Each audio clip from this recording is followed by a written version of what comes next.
Bonsoir madame, bonsoir monsieur, soyez les bienvenus dans ce nouveau numéro de Plaisir de lire, comme chaque mercredi après-midi sur Zouk TV.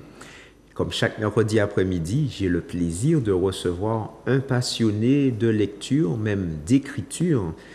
Et donc cet après-midi, nous disons bonsoir à Patrick Bernard. Sois le bienvenu Patrick sur le plateau de Zouk TV. Et merci pour l'invitation, je suis honoré. Cela nous fait plaisir. Merci.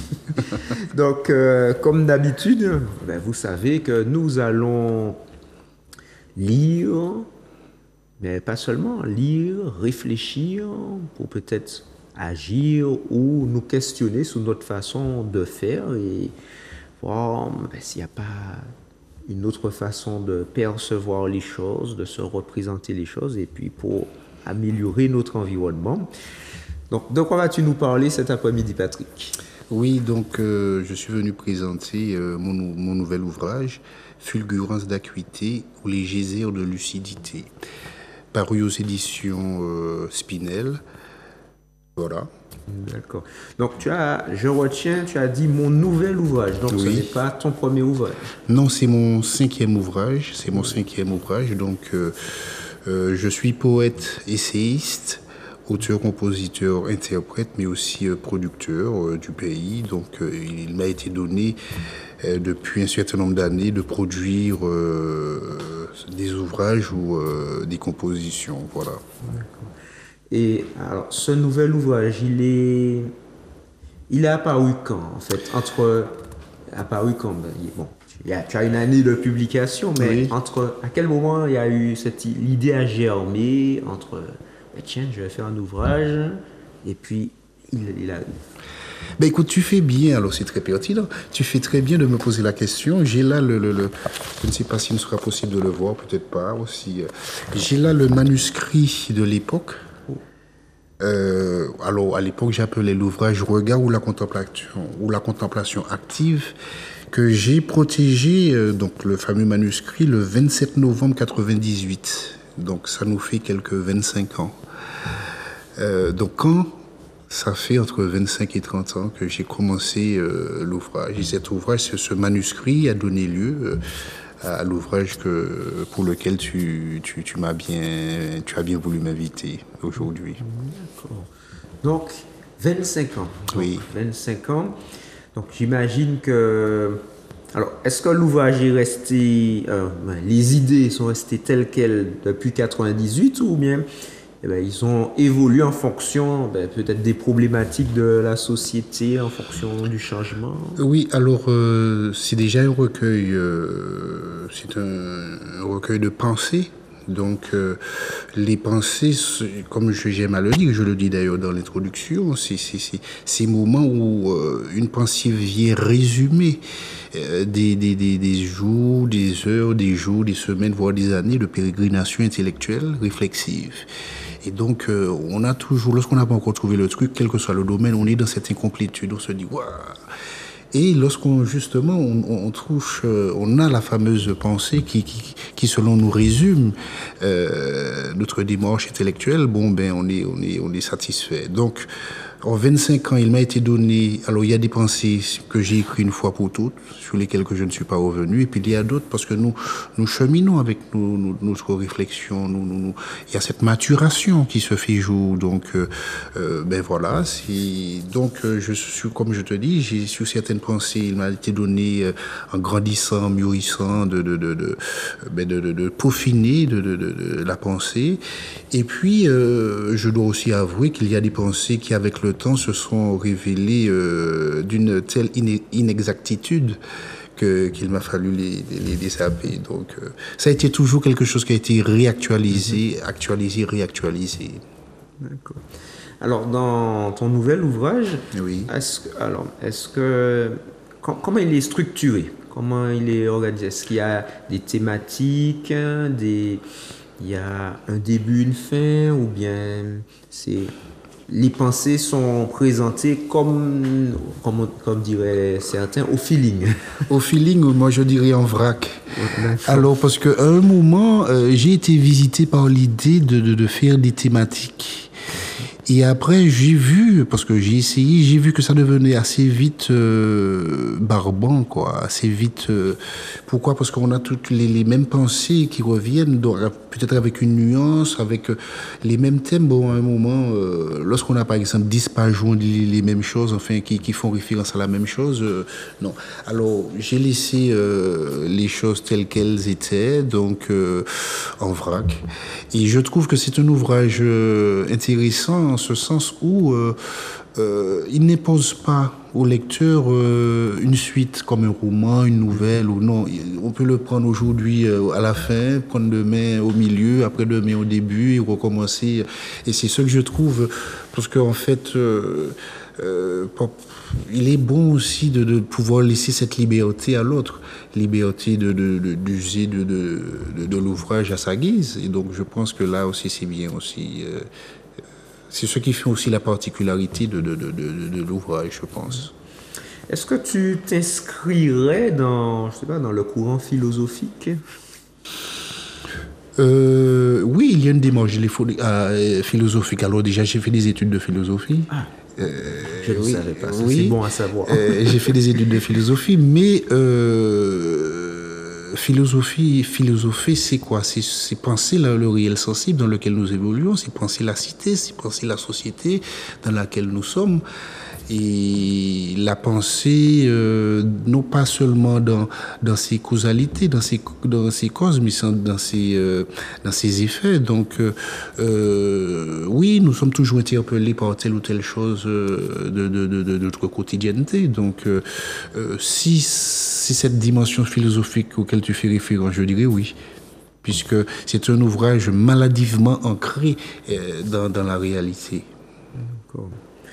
Alors, parmi nos téléspectateurs, Oui. nous avons de grands lecteurs. Oui, j'espère.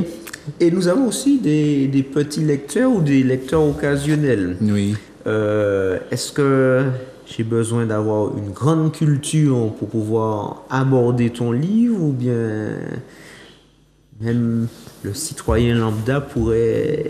Non, moi je crois que il y a une parole que j'aime beaucoup, là, c'est dans la simplicité que réside la force. C'est-à-dire que on n'est pas là non plus, lorsqu'on fait un ouvrage, enfin ça c'est ma personnalité, on n'est pas là pour montrer qu'on est, non, c'est pas le but. Le but c'est justement, c'est de créer un lien avec le lecteur. Donc ça ne sert à rien d'utiliser des mots, voilà, qui ne parviennent pas à comprendre les uns et les autres. Parce qu'en fait, le but, c'est de transmettre quelque chose. Alors, sans prétention aucune, mais c'est de véhiculer quelque chose. Et ça s'insère dans la compréhension, essentiellement dans la compréhension. Donc, c'est un ouvrage ouvert de 7 à 100 ans et plus. Pour monsieur, et puis, pour monsieur tout le monde. Monsieur et madame tout le monde. Alors, on va entrer dans le plat de résistance. Oui, j'espère. Alors, quel type de pensée nous a préparé Patrick Bernard? Qu'est-ce qu'on peut trouver?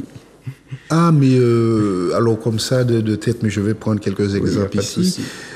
Par exemple, je dis, on crée comme on est. Oui, tout ce que nous faisons découle de notre intériorité. En fait, créer, c'est extérioriser notre intériorité. Donc, pour moi, c'est évident. Je dis par exemple, dans cet ouvrage, l'hypocrite se croit en sécurité derrière ce qu'il tient comme l'indécelable subtilité de sa duplicité. Parce que il y a toujours comprendre que le plus intelligent qui est au monde, donc voilà, donc ça c'est donc il y a des thèmes, par exemple je dis l'Amérique, c'est URSS en devenir. Il y a 25 ans que je le dis. Et les faits montrent que c'est un peuple, un pays qui chemine vers un changement de son statut hégémonique sur le monde. Donc ça, nous le savons. Donc c'est pluriel, c'est différent. Par exemple, je dis, lorsque l'orgueil a rendu opaque la source lumineuse qui qu'est l'humilité, dont lui est intrinsèque la réceptivité, il devient alors naturel de ployer, de déambuler dans l'ombre de l'obscurité. C'est-à-dire que la vie nous invite à cette humilité, et lorsque nous avons justement tourné le doigt à cette humilité par orgueil, eh bien nous nous coupons à toute possibilité d'apprentissage, quel qu'il soit, quelle que soit la nature. Donc voilà. Par exemple, il y a plein de choses, hein, des sujets, mais c'est des sujets de toute nature. Parce qu'en fait, comme je l'ai dit, sans prétention aucune, nous sommes interpellés par tout ce qui compose notre existence. Donc ça peut être, comme je l'ai dit, ça peut être politique, ça peut être philosophique, ça peut être aussi des choses qui ont attrait à la société. Par exemple, je me morfonds quant à la déperdition de nos valeurs, par exemple. Moi, j'en fais référence. Donc, moi, j'ai fait le choix de quitter une profession. J'enseignais le français pour m'occuper de ma maman, par exemple. Mais je me plains, je désespère de voir, par exemple, les EHPAD proliférer chez nous, alors que c'était pas le cas il y a de cela quelque temps. Donc là, je regarde sur une société qui est en train de se liquéfier, et une société qui est en train de perdre ses repères essentiels, que la transmission intergénérationnelle. Donc, c'est pluriel. Donc, en gros, tu as à la fois conteur, philosophe, même historien, puisque tu as un regard justement sur le passé, tu analyses par rapport à ce que tu vois maintenant. Oui. Donc, tu revêts dans cet ouvrage plusieurs casquettes. Alors, je ne sais pas si c'est plusieurs casquettes, mais je peux dire plusieurs thèmes. Comme je l'ai dit précédemment, la vie est plurielle. Donc, les thèmes forcément le sont également. Et donc, je crois que c'est le propre de la personne qui crée, ou de l'artiste, d'être en contact, en fait. Parce qu'en fait, nous sommes au contact avec la réalité. Nous pensons la réalité. Et donc, de nos observations découlent forcément des points de vue, des analyses, donnent lieu à des analyses, et de ces analyses accouchent telle ou telle pensée, telle ou telle vision des choses. D'accord. Mais j'aime bien ce que tu dis, parce que pour être honnête avec toi, je ne me qualifie pas d'artiste. Hein. J'ai, peut-être... mauvaise expérience scolaire. Bon, j'étais globalement un bon élève, mais j'avais du mal avec tout ce qui était art. Donc, j'ai tendance à ne pas me définir comme un artiste. Et j'aime bien ce que... quand j'étais plus jeune, je ne percevais pas les choses telles quelles, mais tu as dit que les artistes, ils sont ancrés dans la réalité. Ils présentent la réalité.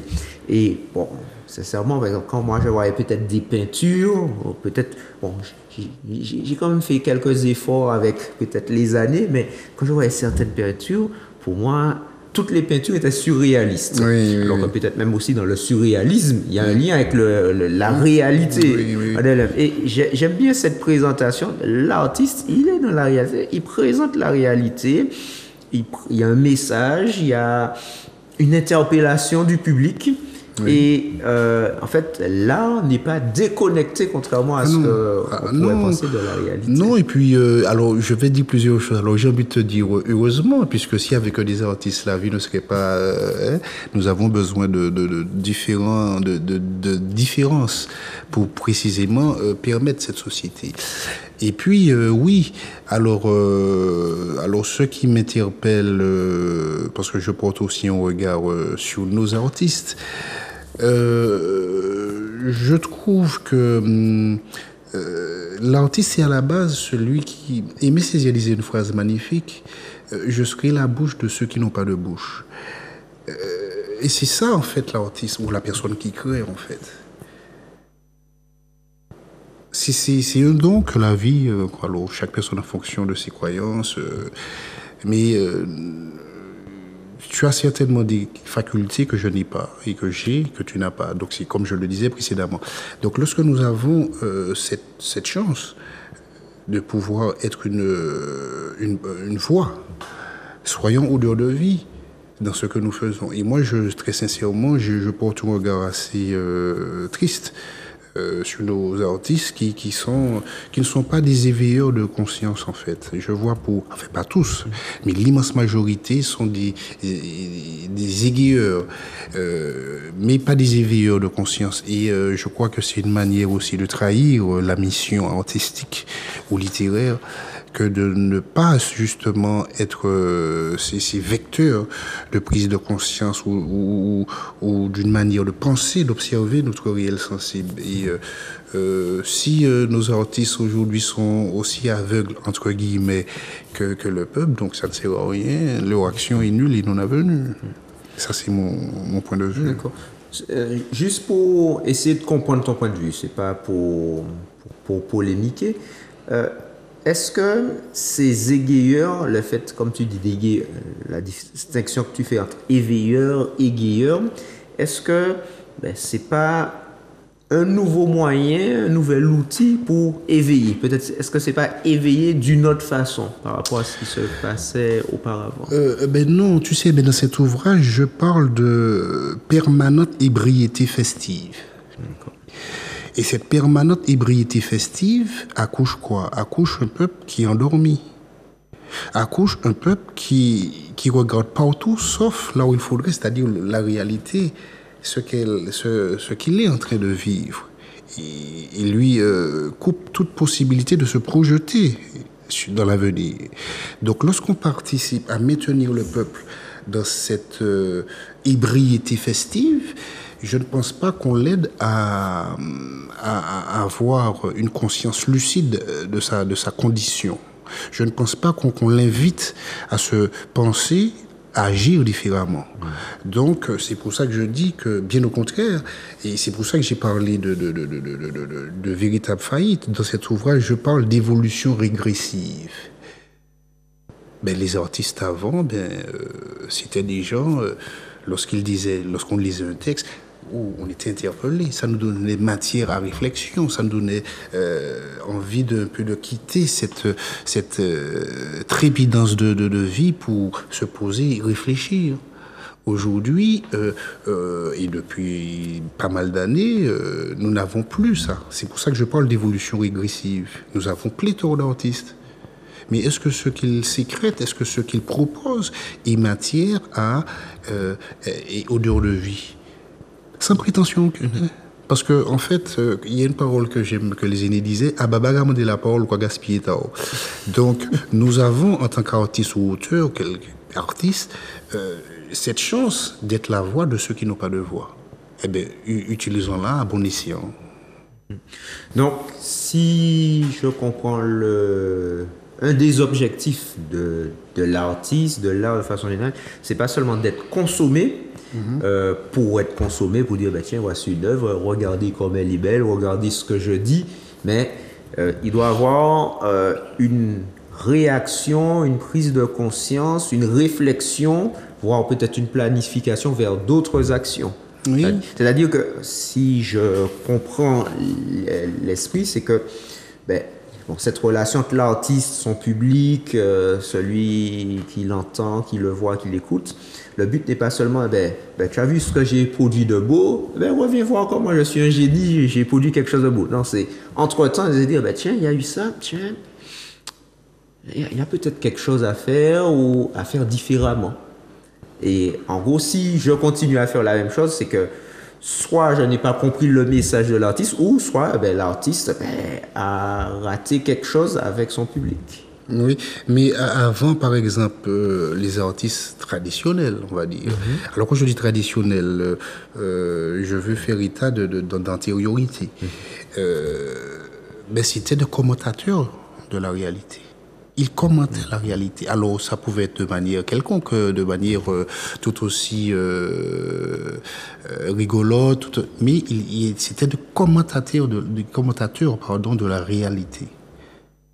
Il questionnait, il ramenait le peuple à ce qu'il vivait pour amener ce dernier, et sans prétention aucune, parce que c'est la vocation de l'artiste. C'est le sens de l'artiste, de toute personne qui crée. Tout le monde aurait aimé crier. Mais non, il y a des mathématiciens, il y a des mécanos, il y a des ingénieurs, il y a des agriculteurs, il y a des professeurs. Il faut de tout, justement. C'est la conjonction de ces différences qui accouche la société dans laquelle nous sommes. Donc, le rôle de l'artiste, je dis qu'il n'est pas un simple éveilleur, guéilleur, pardon, mais il est aussi, il a une responsabilité d'éveilleur de conscience.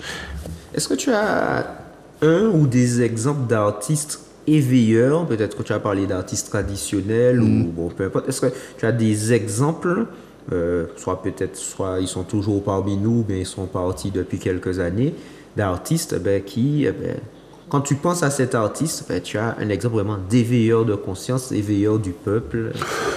Alors, pas parce que c'est un ami que j'aime beaucoup. Nous avons par exemple Kali qui parle par exemple d'Ilavandre.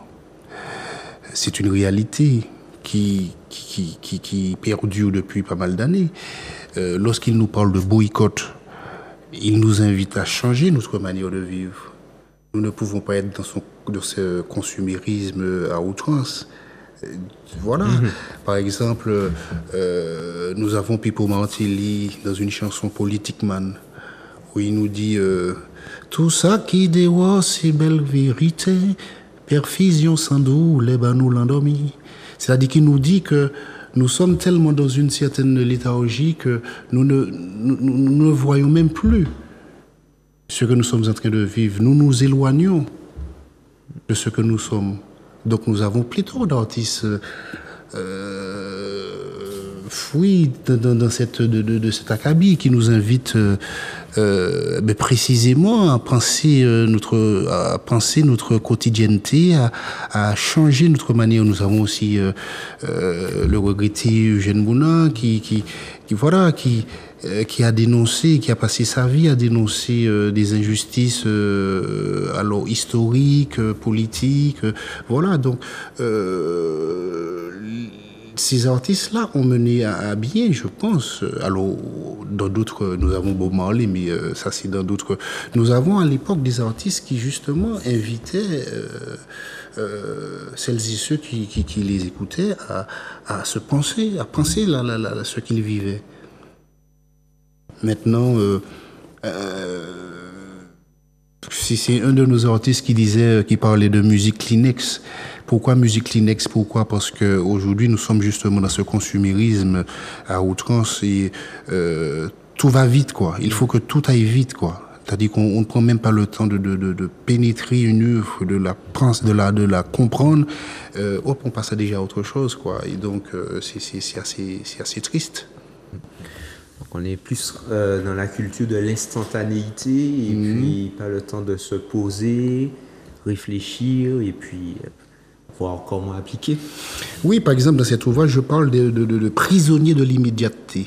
Ah, oui, donc c'est précisément ce que tu voulais dire. Voilà, sans savoir, je ne connaissais pas, je ne savais pas que tu avais utilisé cette expression, mais oui, voilà. C'est quelque chose qui est souvent aujourd'hui mis, bon, pas par tous, par certains, prisonniers de l'immédiateté, parce que on veut peut-être tout de suite. Il y a la culture de l'instant avec, bon, ils ont leurs avantages, comme toute chose aussi leurs inconvénients, les réseaux sociaux, les diffusions. Donc, l'instant, on voit tout. Voilà. Donc, la réaction des gens a évolué. Oui. Les attentes aussi. Oui. Puisque on cultive moins certaines habitudes telles que la patience ou prendre le temps de comprendre avant de passer à autre chose.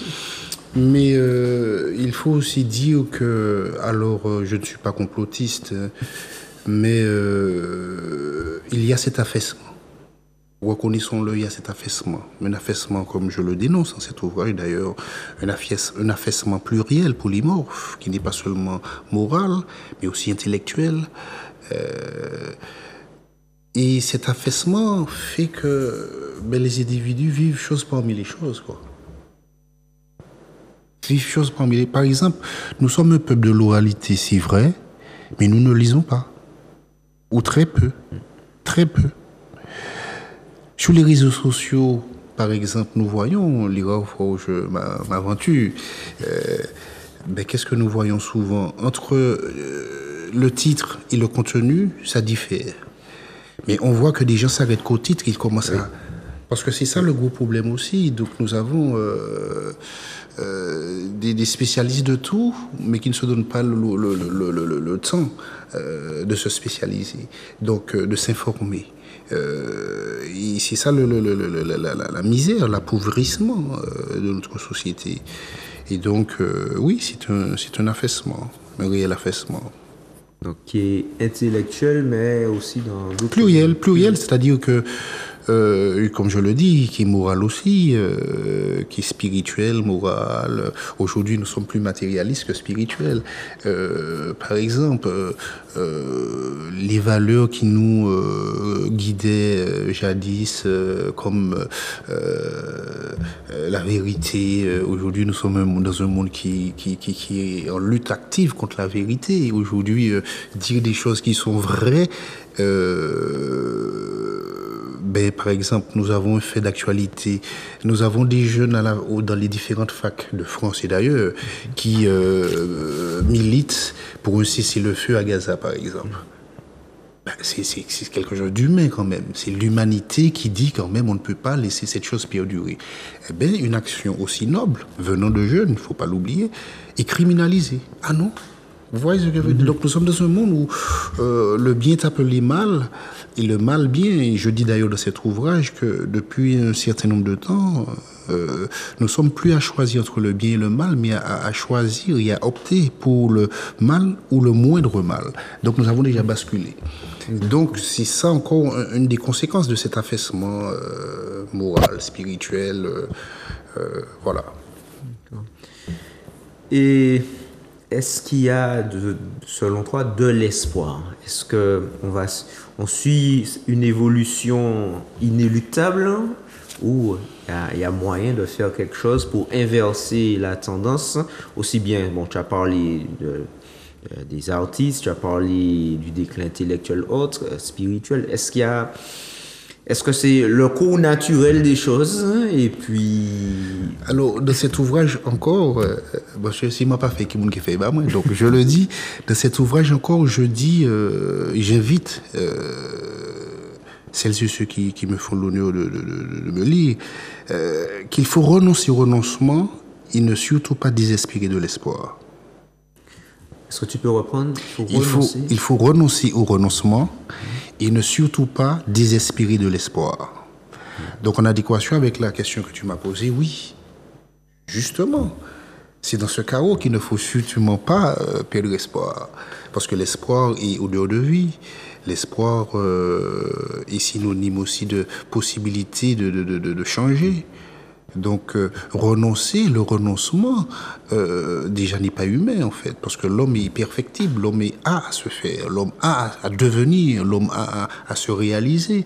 Donc, à partir de là, son moteur, son essence, c'est l'espoir. Si on ne croit pas, nous pas qu'à faire rien, on laisse tomber, on se laisse... non, précisément, aujourd'hui plus qu'hier, ben, nous avons besoin de cet espoir qui vivifie, qui justement, qui nous transforme, qui nous donne justement cette force dans cette obscurité, d'y croire encore. Est-ce qu'on peut considérer que ton ouvrage est un symbole de cet espoir, dans le sens où, comme on parlait en début de l'idée qui a germé il y a 25 ans, oui. On a pu je sais pas quelles ont été tes pensées pendant ce temps-là. Peut-être d'autres personnes s'auraient dit, bon, je laisse tomber. Bon, j'avais un projet ou l'idée d'un livre et puis bon, finalement, je laisse ça tomber. C'est plus d'actualité. Ben, malgré ces 25 ans passés, ben, il a vu le jour et... Oui, mais je le dis encore dans cet ouvrage, qu'on ne devient que ce que l'on se fait. On ne devient que ce que l'on se fait. Donc, c'est une manière de nous montrer que justement, qu'il ne faut pas renoncer, qu'il faut renoncer au renoncement, qu'il ne faut pas désespérer de l'espoir. même si ça fait 25 ans, voilà. Mais nous continuons à y croire, nous continuons à travailler, nous continuons.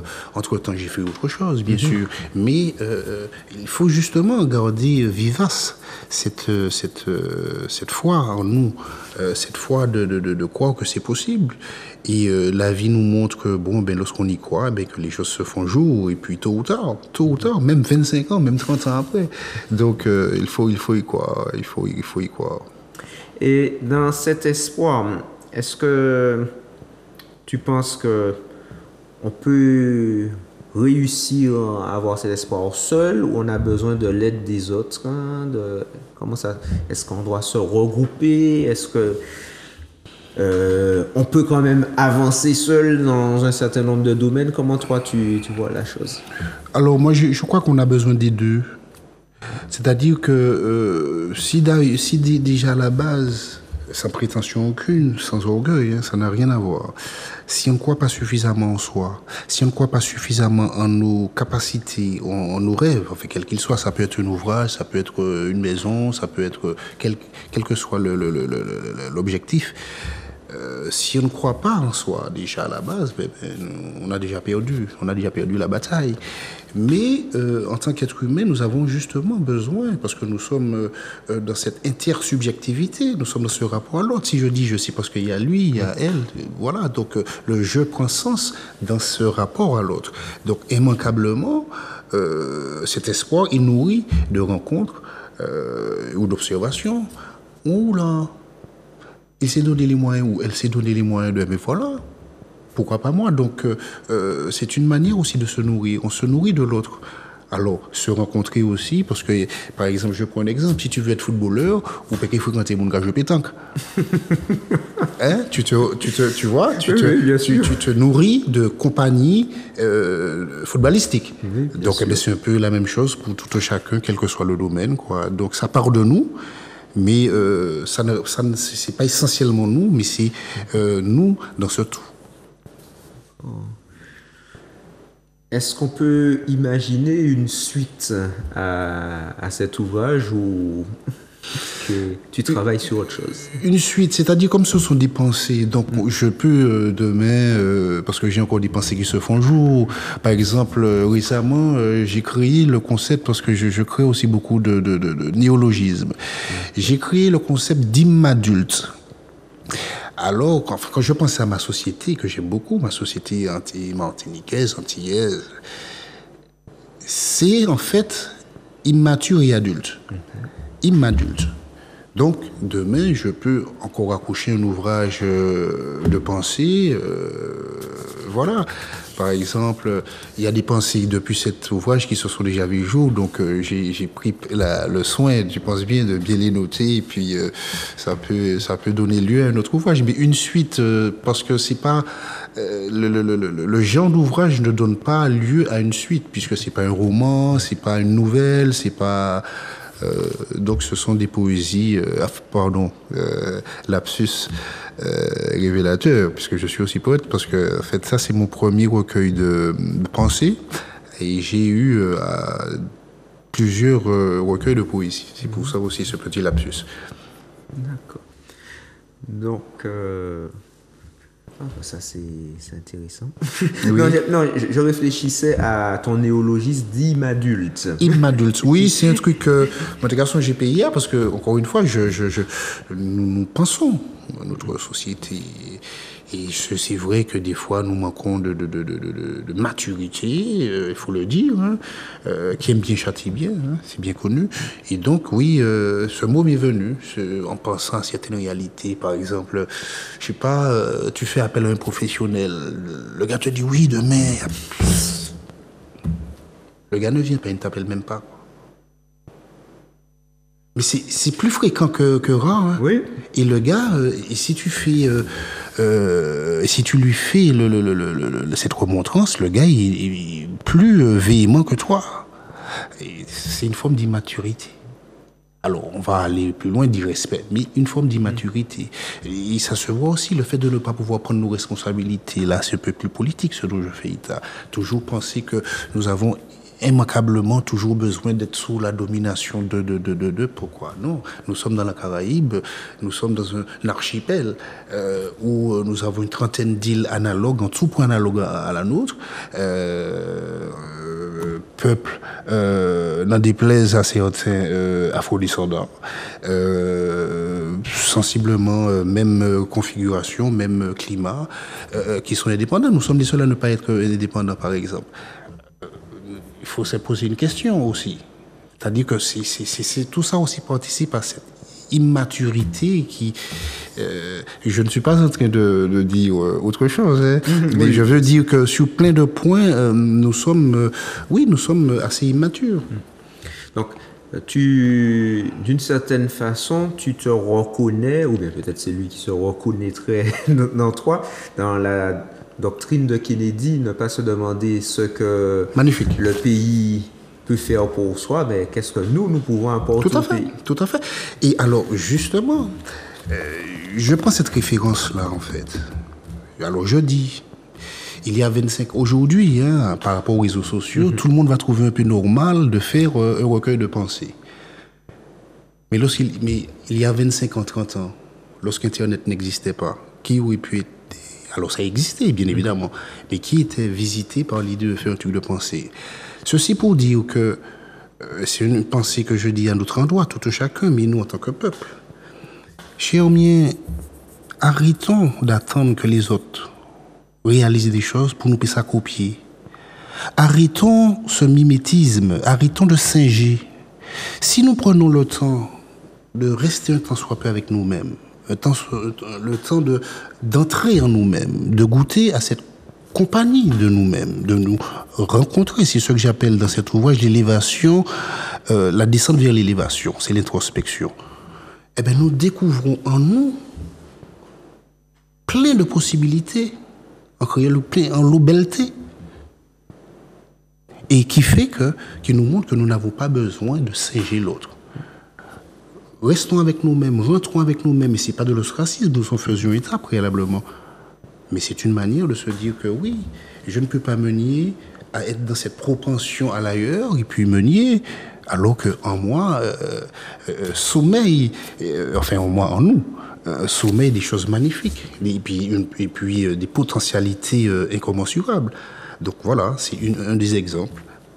Est-ce que, par rapport à ce que tu viens de dire à l'instant, est-ce qu'on peut penser à par exemple, des personnes qui nous visitent, qui parfois se rendent compte justement de, comme tu dis, de la beauté de notre territoire, des atouts que nous avons dont peut-être nous ne sommes pas conscients ou bien nous ne prenons pas le temps d'être conscients. Et puis, ils se disent, tiens, il y a de belles choses là, je vais faire comme eux, mais je rentre chez moi et j'exploite peut-être un art ou... Mais c'est ce dont nous faisions état préalablement. On nous maintient dans cette ébriété festive permanente pour que précisément nous puissions rater l'essentiel. L'essentiel, c'est nous, c'est nos capacités. C'est une manière aussi d'endormir ce moteur de créativité qui est en nous. Voilà. Donc forcément, ceux qui viennent d'ailleurs avec des idées qu'on les connaît, parce que nous avons quand même 5 siècles de cheminement avec ces derniers, n'ont pas pour vocation à nous inviter à nous penser. Si toi-même tu ne vois pas ce qui est bon pour toi, n'attends pas de l'autre qu'il le fasse pour toi. Tu penses bien. Et je le dis dans cet ouvrage, en substance, je ne retiens pas tout.